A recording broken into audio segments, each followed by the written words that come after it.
तो फ्रस्ट्रेशन एक तरफ, पर एक रिकॉग्नाइज पॉलिटिकल पार्टी अपने ऑफिशियल हैंडल से ऐसी बात करे या उनके जो नेता हैं वो ऐसे आरोप लगाए जो बिल्कुल विदाउट बेसिस हैं।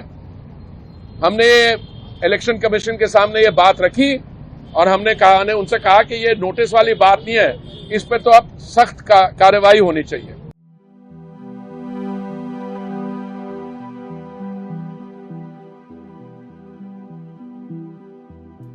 अगर हिंदुस्तान में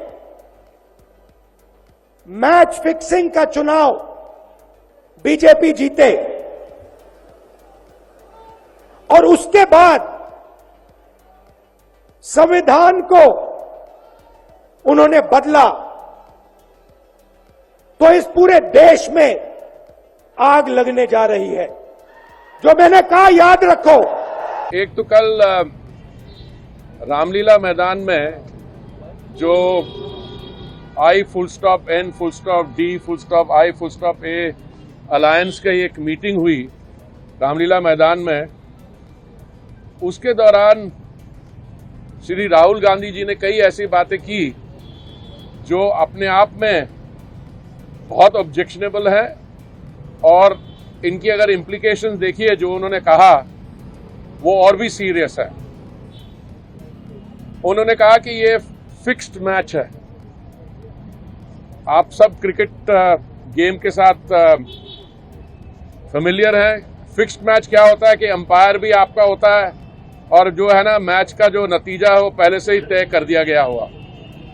इन्होंने और क्या कहा कि सरकार ने, केंद्रीय सरकार ने अपने लोग बैठा दिए हैं इलेक्शन कमीशन में और इलेक्ट्रॉनिक वोटिंग मशीन के बगैर चुनाव जीता नहीं जा सकता। अब श्री राहुल गांधी जी को यह पूछना चाहिए कि जब आपकी पार्टी कुछ ऐसे राज्यों में सफल रही, उस समय क्या कोई अलग इलेक्ट्रॉनिक वोटिंग मशीनें थी? और ये ईवीएम्स की जो बात है ये कई बार उठाई जा चुकी है और इलेक्शन कमीशन ने भी इसका मजाक उड़ाया है और बोला कि ये बिल्कुल बेबुनियाद है and there is no evidence to say कि ईवीएम के साथ टैंपरिंग हो भी सकती है। बहुत एक्सपर्ट्स को भी बुला के पूछा गया है और उन्होंने जांच की है इसके बारे। उसके बारे उन्होंने और कहा कि ये संविधान जो है हमारा, इसके जो संविधान में जो हमारे भारतीय भाइयों और बहनों को जो राइट्स मिलते हैं वो छीने जा रहे हैं। और छीने जा रहे हैं का मतलब क्या है कि किसी ने ये कहा है, किसी भारतीय जनता पार्टी के किसी कार्यकर्ता ने कहा है कि 400 पार करने के बाद हम संविधान को ही कैंसिल कर देंगे। कौन से कार्यकर्ता ने ऐसी बात की है हमें तो कोई जानकारी है नहीं। और उनका ये पब्लिक प्लेटफॉर्म पे कहना, जैसे पिछली बारी उन्होंने कहा था कि मैं अपने ऑफिशियल हैंडल पे, एक्स हैंडल पे, अपने इंस्टाग्राम पे हैंडल पे उन्होंने माननीय प्रधानमंत्री जी की फोटो लगा के और ये आरोप लगाया कि उन्होंने एक ऐसी स्टेटमेंट दी है कि बलात्कारियों के लिए, रेपिस्ट के लिए, उनको बचाने के लिए मैं जान भी दे दूंगा। ये कमाल की बात है, एक इतना लो लेवल पॉलिटिकल डिस्कोर्स।